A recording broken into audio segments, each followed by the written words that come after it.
Assalamualaikum, salam sejahtera. Anda sedang menonton Agenda Awani versi Malaysia Memilih. Sedar tak sedar kita akan menuju ada berbaki 10 hari untuk menuju ke hari penamaan calon yang bakal berlangsung pada 5 November depan.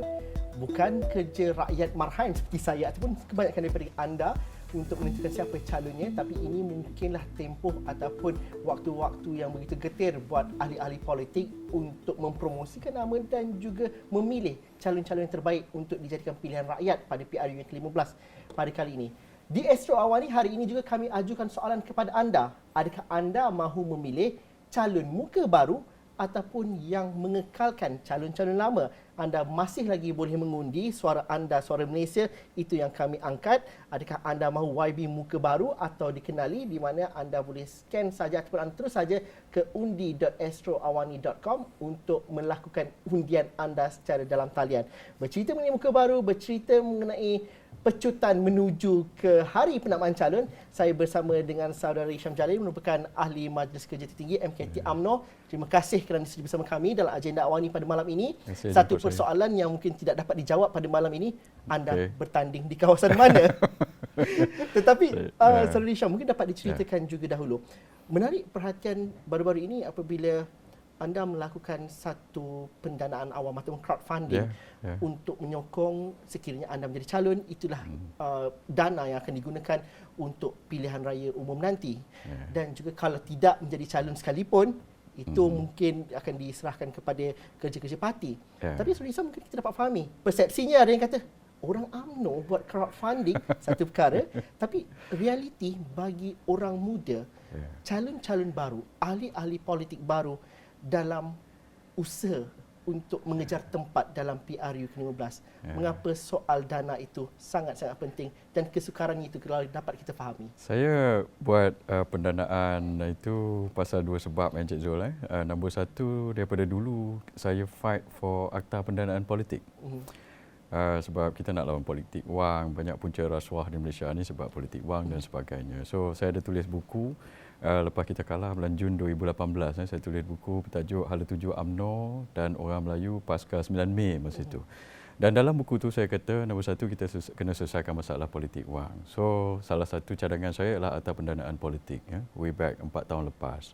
So ini adalah satu template supaya kita boleh raise dana untuk apa orang kata, kita tak perlulah minta daripada tycoon besar ke kroni ke kontraktor ke kita buat crowdfunding, bukan kontraktor funding atau kroni funding dan sebagainya. Itu pertama. Ya, so itu lagi juga saya fight for akta lompat parti 4 tahun lepas, dan akta lompat parti sekarang dah ada. Cuma akta pendanaan politik saja belum diluluskan lagi. Tapi saya akan fight. Itu salah satu daripada apa yang saya nak buat. Saya ada 3+1 benda yang saya nak buat, 3+1. Salah satu adalah akta pendanaan politik. Dan sebab kedua ialah begini, saya tengok memang kalau kita nak pergi pilihan raya, ia memerlukan dana lah, nombor satu. Dan politik Malaysia ni saya nak bagi peluang kepada ramai orang muda yang mereka, kalau mereka ada niat yang baik, mereka ada idea untuk berkhidmat untuk negara, untuk masuk politik, so supaya mereka boleh raise dana mereka sendiri. So kita bagi more inclusivity to politik, more access to politik. So kalau dia tak perlu bergantung kepada macam-macam source lah ya. So kalau dia ada niat baik, dia nak masuk politik, bukan kata dia tak ada duit, dia ada duit, tapi dia boleh raise dana dia sendiri. Kalau tidak, politik Malaysia ini siapa yang berjaya, orang yang berduit je lah. Sama ada orang itu orang kaya atau orang itu korup atau kedua-duanya sekali. Tapi realiti hari ini begitu. Politik hari ini untuk orang yang berduit dan kaya dan juga ada connection. Saya tak kata begitu. Saya kata kalau kita tak ada atau pendanaan politik ini, kita boleh menjurus ke arah itu atau kekal di situ. So benda ini perlu berubah.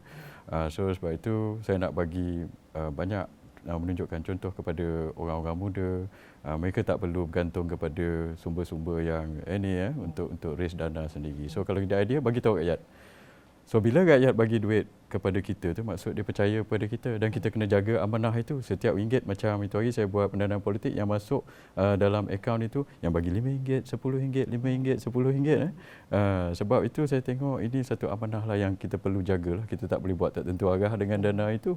Dan kita juga memberi peluang macam saya cakap tadi kepada orang muda, pada mereka, supaya kita tak terjerumus ke kancah yang mana hanya orang kaya atau orang korup je boleh berjaya dalam politik. Itu saya punya tujuan lah. Berapa dapat On Kutip hari Selasa itu, masa saya buat malam itu, ialah saya jual gitar saya jual macam-macam lah. Gitar saya dapat raih 5,000 ada orang beli masa malam itu, dan ada barang-barang peribadi yang saya jual lah malam itu adalah dapat total malam itu 74,000. Up to today close to 100. Saya nak raise memang mula-mula target saya 50,000 je. Tapi sekarang dah double. So sebab SPR punya limit 200,000. So saya expect nak belanja 100,000 separuh daripada itu untuk limit, dan saya nak collect dana 50,000 dan tambah duit sendiri 50,000. So sekarang ni saya dah collect 100, mungkin saya top up lah lagi 50,000 untuk dapat 150,000 untuk saya punya kempen lah. Tapi volunteer saya pun ada dalam 15 orang. So kita akan guna dana itu sebaik-baiknya. Sorry Syam, mungkin kita dapat fahami sebagai pengundi biasa, mungkin kita tak dapat gambarkan berapa sebenarnya bajet untuk sesebuah pilihan raya ataupun seseorang calon untuk masuk dalam pilihan raya. Apabila kita bercerita mengenai kempen, kita sudah pasti bahawa kena poster kena ada dicetak, sukarelawan pun kena ada duit kopi juga katanya. Ini istilah-istilah digunakan. Allowance dan sebagainya. Rela pun bayar RM70. Jadi sebenarnya Saudara Syam, berapa sebenarnya peruntukan untuk masuk pilihan raya ni? Okey, macam saya tak tahulah orang lain. Saya intend to ikut undang-undang lah. 200,000 itu adalah limit SPR. So Cukup? sekarang 200,000. Saya kalau tak cukup pun saya cukupkan jugalah. Saya terpaksa buat jugalah sebab saya tak nak langgar undang-undang. Orang lain saya tak tahu. So macam itu saya kutip 100 dan campur duit saya sendiri maybe 50,000, 150,000 begitulah. Dan memang betul banyak ini saya untuk duit perbelanjaan dan kemasukan ini saya ada jawatankuasa kewangan yang saya tubuhkan. Dalam tu ada seorang peguam, ada kapten kapal, bekas pegawai tinggi polis dan dua pegawai kerajaan. So mereka akan uruskan. Sebab kalau katakan saya bertanding, maka akan sibuk jugalah. Akan sibuk. So saya mungkin kurang masa untuk fokus kepada perbelanjaan ini, menguruskan belanjaan semua. Sebab itu saya ada jawatankuasa kewangan untuk keep proper record sebenarnya. Rekod ni pasal ni duit awam kita kena jaga. Mana saya dulu 20 tahun dalam kerajaan, saya tak pernah ada kes rasuah atau pecah amanah. So kali ni saya akan teruskan rekod itu. So benda-benda ini, dana awam dan sebagainya kita kena jaga betul-betul lah. Bagaimana kita melihat dua aspek ini? Kita bercerita menuju ke tarikh penamaan calon. Saudara Syam orang politik, sudah pasti ini tempoh getir juga dicalonkan ke tidak, diberi watikah atau tidak. Tapi bagi Saudara Syam, dalam aspek pilihan raya umum kali ini adalah pilihan raya umum di mana rakyat disuakan ataupun dihadapkan dengan drama yang pelbagai sebelum ini.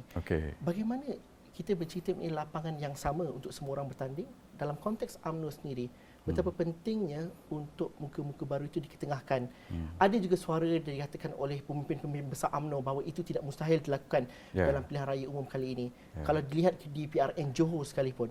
Tetapi sebagai seorang orang baru untuk tampil dengan idea dan juga pendekatan baru, adakah sukar untuk dilakukan dalam parti sendiri? Contohnya pendanaan awam. Itu jarang kita dengar dalam UMNO. Tapi ada Saudara Syam lakukan, cerita pasal integriti, cerita pasal ketelusan dan sebagainya. Bagaimana persepsi dan juga untuk menongkah arus persepsi dalam UMNO itu? Itulah dia kadang antara persepsi dengan realiti ni ada gap sikit. Kalau kita tengok dalam UMNO, saya tengok walaupun orang kata UMNO ni parti lama dan sebagainya, tapi banyak pembaruan yang UMNO buat di Melaka dan Johor, UMNO yang tampilkan 80% muka baru, dan di Johor saya rasa 70% muka baru. Parti-parti lain tak ada banyak recycle. Dan kalau kita tengok juga pertukaran pemimpin dalam UMNO yang paling kerap sekali sejak berapa 20-30 tahun dulu kita dah tukar pemimpin dulu daripada Mahathir, lepas tu Pak Lah, Datuk Najib, lepas tu Datuk Zahid. Dan kalau kita tengok kepimpinan parti yang ada sekarang, saya rasa Datuk Zahid saja presiden parti yang menang pemilihan parti. UMNO tak buat pemilihan parti sejak tahun 1988, 30 tahun. Lepas tu 2018 kita buat dan dia telah menang, mendapat mandat daripada ahli-ahli parti. Mahathir tak menang Presiden Pejuang. Anwar Ibrahim pun tak bertanding, menang tanpa bertanding. Haji Hadi pun sama. So kita tengok begitu. Sebanyak pembaharuan yang dibuat oleh UMNO dan kita dapat komitmen daripada Majlis Tertinggi dan Presiden Parti yang kita akan ketengahkan lebih ramai. 70% asal saya muka-muka baru pada kali ini. So sebab itu UMNO memberi peluang kepada orang muda. Macam saya sendiri, saya ahli biasa aja.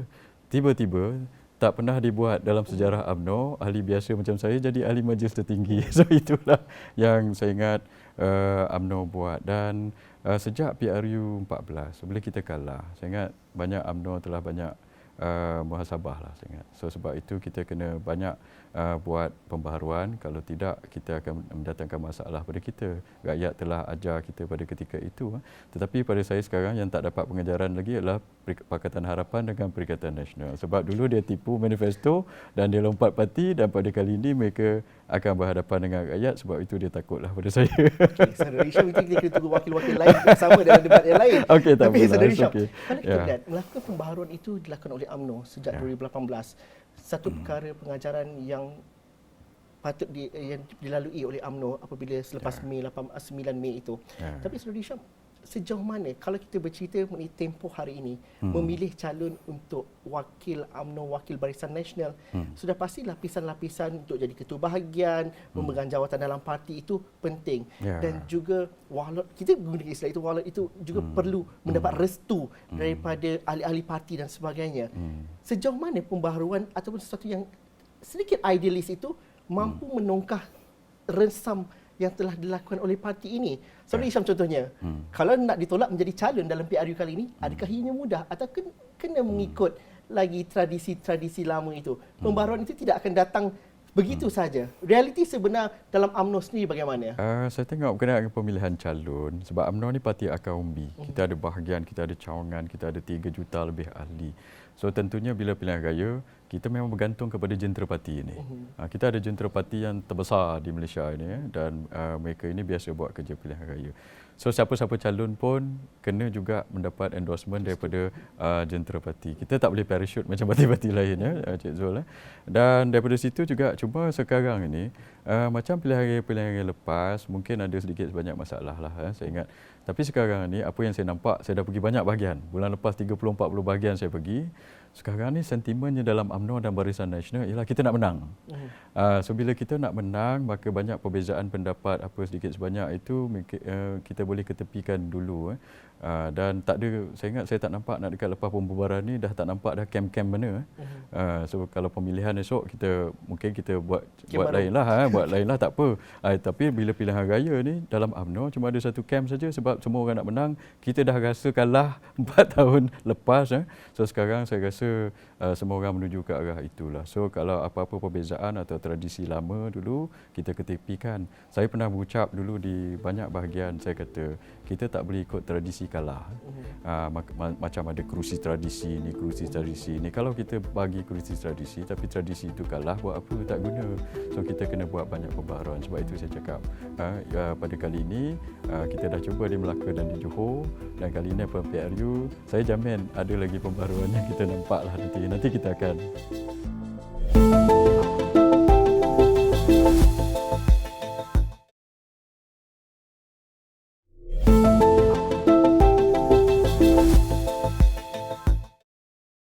antaranya menampilkan muka baru itu satu perkara, tapi menampilkan muka baru di kawasan yang benar-benar membolehkan muka baru itu ditolak dan juga dimenangkan, itu satu perkara yang lain. Kerana sering kali orang politik kata, oh benar, kita benarkan calon A untuk bertanding di kawasan yang sangat mencabar untuk menang, contohnya.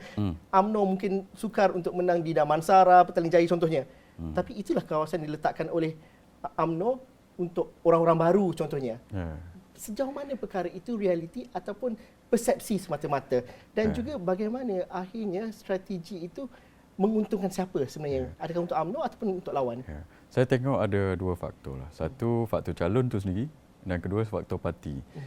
So bila kita tengok muka baru, faktor calon di Melaka dengan Johor, kita boleh kata dalam politik ni mereka tak ada dosa lah, tak ada politik. So orang nak cari benda skandal ke apa pasal mereka ni kurang. Dan bila orang tu suka parti, dulu kalau dia suka parti, dia tak suka calon tak boleh.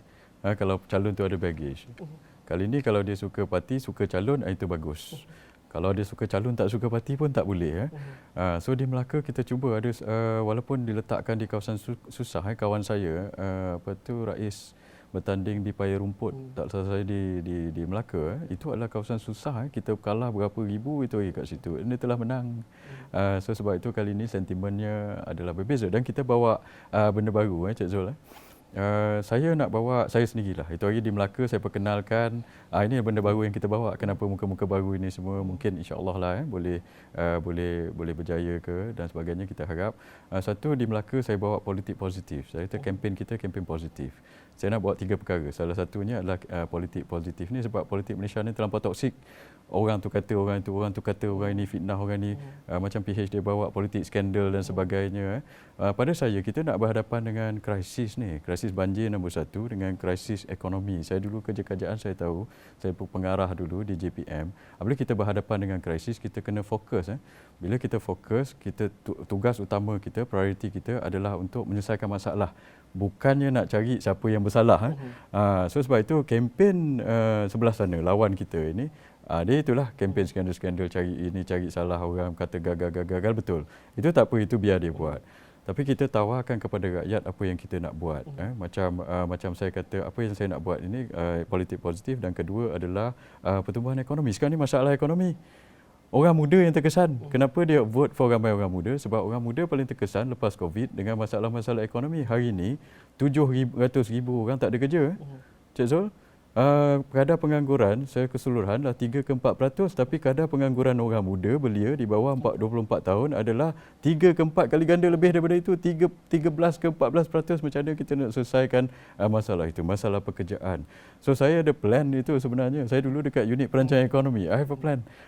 Kita kena tingkatkan apa orang kata perkembangan SME, PKS, banyak bantuan diberikan kat situ supaya mereka ambil orang bekerja. FDI ni betul satu.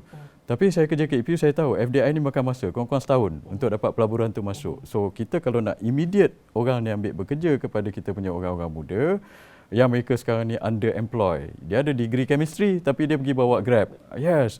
So kita kena bagi dia pekerjaan, so kita kena perkasakan PKS ni, kerajaan kena bantu. So immediately kita dapat ini. Dan lepas itu juga masalah ringgit. Sekarang ni ringgit lemah, hari ni ringgit 4.74 ya.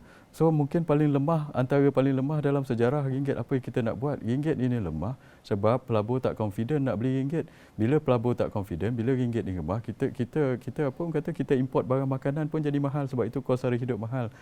So, sebab itu saya selalu tegur Dr. Mahathir, dia kata cara dia untuk menangani ringgit adalah untuk tambak ringgit. Saya tak setuju. Itu 30 tahun lepas macam kita. Bila kita tambak ringgit, kita pakai rizab Bank Negara, kita beli sendiri ringgit kita pakai rizab, habis rizab ini ringgit akan crash lagi teruk, kita tak boleh bayar kita punya import. So sebab itu, dan lepas tu kita kena buat capital control pula. Saya tak setuju. Lepas tu Anwar Ibrahim pun saya nak tanya dia, orang tanya dia macam mana nak selesaikan masalah ringgit, saya rasa sampai sekarang dia tak jawab. Kita ada cara penyelesaian. Saya kata untuk menyelesaikan masalah ringgit ini, pada saya kita kena back to basic, iaitu kembalikan keyakinan pelabur orang-orang yang beli ringgit ni. So bila orang beli ringgit, baru ringgit ni akan jadi naik, dan itu yang kita kena buat dulu. Sebab itu saya suruh buat pilihan raya awal supaya pelabur lebih yakin dengan kestabilan politik. Bagaimana kita mencari kesinambungan antara hujah-hujah yang berkaitan dengan ringgit, pasar ekonomi dan sebagainya itu dengan cerita naratif politik? Kerana akhirnya ini adalah musim pilihan raya. Kita nak membeli undi rakyat, mendapatkan sokongan rakyat. Wajarkah pilihan raya ini juga dijadikan satu medan untuk fakta bertemu dengan fakta? Dan itu seolah-olahnya sukar untuk didengar daripada parti A, B dan C. Jadi pada saudara Hisham, apabila kita bercerita mengenai realiti masalah ekonomi, realiti masalah rakyat, banjir dan sebagainya selepas ini, apa platform yang perlu digunakan saudara Hisham? Mungkin juga kalau dalam UMNO tu perlu tak minta izin daripada yang atas, atau saudara Hisham boleh tampil sendiri juga untuk menjawab dengan ahli politik yang lain? Banyak soalan tu. Kerana kita debatkan budaya kita contohnya. Saya lihat begini saya lihat macam saya selalu kata, orang sebelah sana dia bawa banyak politik, dia banyak fitnah dan sebagainya, politik skandal. Saya kata kita jangan jawab fitnah dengan fitnah. Kita jawab fitnah dengan fakta dan dengan lawan negatif dengan negatif. Kalau kita lawan negatif dengan negatif, kita kalah sebab orang itu lebih negatif daripada kita. Kita jawab dengan positivism. Dan satu lagi berkenaan dengan politik yang saya nak bawa di Malaysia ini adalah politik berlandaskan dasar polisi. Kita cerita apa kita nak buat untuk rakyat. Dan kalau kita tadi Cik Zul kata dalam pilihan raya ni apakah naratif tersebut, kita dah try political solution sebelum ini. Lepas langkah Sheraton, 17 bulan kita try political solution untuk menyelesaikan masalah rakyat. Dan kerajaan 17 bulan tu kerajaan gagal. So now we need to do some other solution, iaitu policy solution and economic solution. So sebab itu kita kena fokus. Lepas saja pilihan raya ini, kita bentuk kerajaan yang lebih kompeten. So kita tak ada fikir lompat-lompat parti ke apa benda lagi. So fokus kepada untuk menyelesaikan masalah ekonomi supaya orang ada kerja, orang ada pendapatan. Sebab itu saya tak setuju itu hari. Kalau apa orang kata mereka ni, bukanlah saya tak setuju. Ada orang tanya saya apa pendapat kalau Mahathir bekerjasama dengan Anwar dan ini, saya kata kalau Anwar nak kena patuk ular 18 kali, pergilah bekerjasama dengan Mahathir. Saya kata satu lagi ialah kalau saya jadi orang atas pagar, bukan mewakili UMNO dan sebagainya, saya tengok kita tak mau Malaysia ini drag lagi ke kancah politik 30 tahun lagi. Kalau Anwar menang pilihan raya, dia akan bergaduh lagi dengan Mahathir. Bila dia bergaduh dengan Mahathir, Muhyiddin pun masuk sekali dan Malaysia ini akan dapat ketidakstabilan politik lagi. So sebab itu saya tengok itu kita kena move on daripada politik-politik lama ini, daripada kitaran politik macam saya sebut itu hari. Balik-balik Mahathir, Anwar, Haji Hadi, Kit Siang dan sebagainya. Ini tak boleh. So saya nak generasi kita, generasi muda ini, generasi saya ini yang menentukan untuk nasib generasi kita sendiri. Sebab masalah orang muda sekarang, masalah generasi kita berbaik berlainan dengan generasi 30 tahun lepas. Kalau tengok ekonomi 30 tahun lepas, 30-40 tahun lepas dikuasai oleh real economy, trade. Mahathir mungkin tahu benda itu. Tapi sekarang, the financial economy adalah 3-4 kali ganda lebih besar daripada the real economy. So sebab itu, benda ini dan orang buat internet trading dan banyak lagi. Sekarang kita cerita pasal isu pendidikan. 30 tahun lepas kita tak ada pendidikan online ini. Sekarang dah ada. Saya suka boleh Saudara Hisham mengatakan bahawa ini masalah generasi sekarang dan perlu ditangani oleh generasi sekarang, pemimpin-pemimpin masa kini. Betul. Dalam UMNO sendiri, bagaimana membuka ruang, menolak pemimpin-pemimpin masa kini ini untuk mendapat tempat, dipilih oleh rakyat. Dan akhirnya nanti bukan dalam UMNO saja menang, orang di luar UMNO akan memilih pemimpin-pemimpin baru ini. Bagaimana Saudara Hisham? Itulah. Dalam UMNO lepas PRU 14 itu hari, kalau Cik Zul tengok daripada 191 ketua-ketua bahagian itu, kebanyakan daripada mereka adalah muka baru. Muka baru belum tentu muda? Yes, tak tentu muda lah, tapi muka baru. Tapi ramai orang muda sebab mereka dulu daripada pemuda jadi ketua bahagian. Banyak orang-orang muda dekat situ. Itu satu. Satu lagi pada saya, kalau memang kita kena buat perubahan lah. Dan pemimpin-pemimpin kita sendiri, saya rasa macam presiden kita pun lebih muda daripada pemimpin presiden-presiden parti lain. Mahathir 97 tahun. Anwar Ibrahim 75 tahun. Haji Hadi saya tak tahu 80 tahun. Tapi Saudara Hisham setuju mereka semua bukan generasi kita? Saya ingat yang 3 orang tadi tu bukan generasi kita. Kita setuju ke situ yang semua pemimpin politik bukan generasi kita. So sebab itu saya kata sebab itu orang muda di Melaka dan Johor dia sokong calon-calon muda sebab dia rasa orang-orang muda ini lebih relatable dengan dia. Macam Mahathir dulu bila dia dapat kuasa 22 bulan, satu dia tak tunai janji PTPTN dan sebagainya. Second, bila rakyat susah dia suruh ikat perut. Itu yang menjadi masalah. So dia tak faham, dia tak boleh relate macam itu. And then Anwar Ibrahim pun sama. Anwar Ibrahim kuat berjanji. Kali ni orang tanya dia macam mana. Tapi raya semua berjanji seperti di UMNO. Dia ada track record tidak tunai janji lah. Saya ingin tanyakan, mungkin kita ada dalam masa 2 minit saja Saudara Hisham. Satu perkara yang rakyat nampak ataupun mahukan daripada UMNO ialah bagaimana perjuangan dalam hal-hal yang berkaitan dengan integriti. Saudara Hisham melakukan suatu perkara yang cukup jelas pasal crowdfunding. Satu perkara yang baru, segar dalam UMNO dan akhirnya mengherut kepada isu integriti. Dan itu juga yang diperjuangkan oleh Saudara Hisham. Bagaimana menjawab isu-isu dan juga iltizam dalam rasuah, dalam memerangi isu-isu yang berkaitan dengan salah guna kuasa. Ada yang persepsi mengkaitkan itu seolah tabu untuk UMNO. Tapi anak muda seperti Saudara Hisham, bagaimana mengatakan bahawa UMNO juga memperjuangkan pembenterasan rasuah dan juga membentras salah guna kuasa. Betul. Tapi kenapa macam tak dengar? Bagaimana persepsi ini dapat diubahkan dan juga dapat dibuktikan dengan tindakan? Saya selalu cerita pasal benda ni, pasal politik, wang, rasuah dan sebagainya. Saya sendiri kerja JLC, kerjaan 20 tahun. Saya tak pernah ada rekod rasuah, saya tak pernah makan duit haram 1 sen pun. Dan lepas tu saya selalu cakap, berkenaan rasuah ni, ia adalah bukan salah parti, ialah masalah individu. Parti tak salah, UMNO tak salah. Kalau ada rasuah itu parti. Kalau kita tengok rasuah ni bila orang dapat kuasa, itu mereka akan terjebak dalam rasuah. Contohnya PH dapat kuasa 22 bulan. Lim Guan Eng pun ada kes rasuah, 2 kes rasuah. So bila Anwar kata dia fight rasuah, kawan yang dia bawa itu Lim Guan Eng itu ada kes rasuah, kenapa dia tak sebut pasal itu? So sebab itu saya kata jangan salahkan parti pasal kes rasuah. Mereka suka melabel lah, UMNO ini macam ini, macam ini, macam ini. Tapi bila tengok parti mereka, 22 bulan mereka berkuasa pun, mereka banyak kes rasuah. Dan kalau orang kita itu pendakwaan terpilih, pergi mahkamah, hakim tentukan. Tapi kes-kes mereka 15 kes. PH gugurkan, tak pergi mahkamah, tak habis jumpa hakim lagi, telah digugurkan oleh peguam negara yang dilantik oleh mereka. So mereka ini banyak, saya ingat bila kita pergi PRU 15 ni, mereka risau. Kalau mereka kalah pilihan raya, saya ingat ada kluster mahkamah baru, iaitu kluster mahkamah, kes-kes yang digugurkan oleh mereka, yang digugurkan kepada mereka itu sebab mereka kena accountable lah. Kita bukan nak balas dendam, tidak. Tapi kita tak nak campur tangan dalam tindakan agensi-agensi. So kalau agensi lepas PRU nanti ingin membuat penyiasatan dan ingin mengambil tindakan kepada kes-kes yang PH gugurkan dulu, saya kata silakanlah, kita tak campur. Kita tak campur tangan. Tapi kita kena tentang benda ini. Politik Malaysia ini, macam saya cakap tadi, bermula daripada pendanaan politik. Kita nak bukan sahaja orang yang membuat dasar ini adalah orang yang kompeten, tapi orang baik. Saya selalu cakap, saya kata orang baik kena masuk politik. Sebab kalau orang baik tak masuk politik, politik ini diketuai oleh orang jahat. Saya masuk politik sebab saya nak tentukan dasar. Dasar ini menentukan untuk nasib rakyat. So kalau orang baik tak masuk politik, orang jahat menentukan dasar, so habislah kita punya kehidupan rakyat selama di Malaysia ini. So sebab itu saya kata, tapi untuk orang baik masuk politik memang bukan senang lah. Banyak cabaran-cabarannya. Senang dibunuh.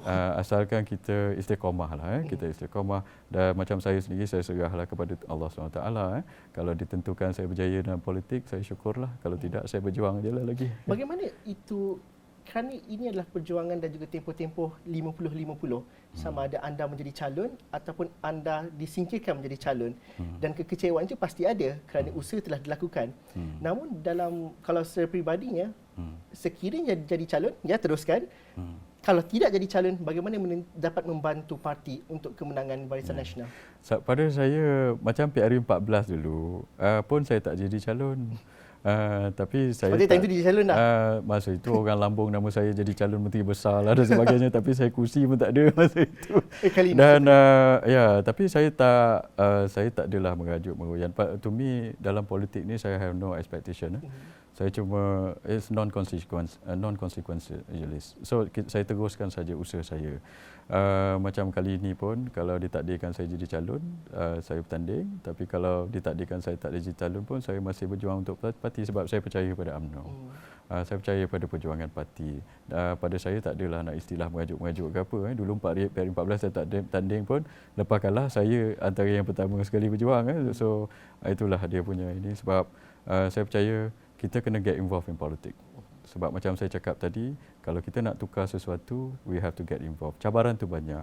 Dia Allah SWT ni, bila dia nak, orang kata bagi kita sesuatu tu, dia tak bagi jalan mudah. Dia bagi kita banyak cabaran. Cuma kita perlu sabar dan inilah istiqamah. Okay. Mungkin kalau jadi calon nanti datang semula, boleh cerita dan juga mungkin berdebat di platform Awani. Terima kasih Saudara Hisham kerana bersama kami dalam agenda Awani versi Malaysia memilih pada kali ini. Terima kasih kepada anda yang menonton. Ini saja masa yang kita ada untuk malam ini. Cadangan, pandangan dan juga perdebatan anda boleh teruskan bersama kami di platform digital kami, astroawani.com. Assalamualaikum dan salam sejahtera. Jumpa lagi.